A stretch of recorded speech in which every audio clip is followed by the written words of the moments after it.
चलिए समझते हैं कि अभाज्य गुणनखंड विधि से वर्गमूल है वो किस ढंग से निकाला जाता है। यहाँ पे मैंने 64 का एग्जांपल लिया। आप किसी भी संख्या का अभाज्य गुणनखंड विधि से वर्गमूल निकाल सकते हैं। तो यहाँ पे मैं 64 का वर्गमूल निकाल के आपको बता रहा हूँ।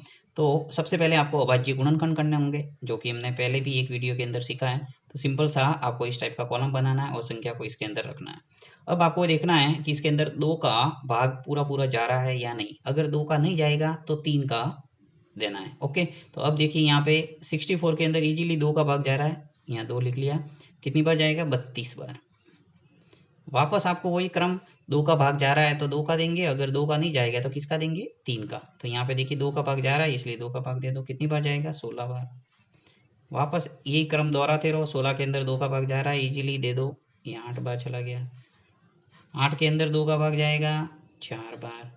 4 के अंदर 2 का भाग जाएगा 2 बार।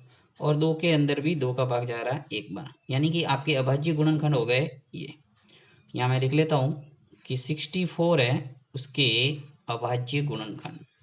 अभाज्य गुणनखंड। अब 64 के अभाज्य गुणनखंड क्या क्या है वो लिख लेते हैं। देखिए बराबर में 2, 1, 2, 3, 4, 5 और 6। 6 बार 2 2 लिखने हैं आपको गुणा में। 2 इंटू 2 इंटू 2 इंटू 2 और 2 इंटू 2। ठीक है, वापस गुणा करके चेक भी कर सकते हैं। देखिए 2 इंटू 2 कितने हुए? 4। 4 इंटू 2 8। 8 इंटू 2 16। 16 इंटू 2 32 और 32 इंटू 2 64। ठीक है, तो चेक करने के बाद आगे बढ़ दो। अब देखिए यहाँ पे 64 का आपको वर्गमूल निकालना है। तो वर्गमूल निकालने के लिए क्या करना है? आपको 2 2 के जोड़े बनाने हैं। देखिए यहाँ 2 और 2 का एक जोड़ा बन रहा है, फिर 2 और 2 का एक जोड़ा बन रहा है, और 2 और 2 का एक जोड़ा बन रहा है। और प्रत्येक जोड़े में से एक संख्या नीचे लेना है। ये 2 हो गया, इस जोड़े में से एक 2 ले लो, और एक इस जोड़े में से 2 ले लो। प्रत्येक जोड़े में से एक 2 नीचे आ गया, यानी 2 इंटू 2 कितने हुए? 4, और 4 इंटू 2 कितने हो गए? 8।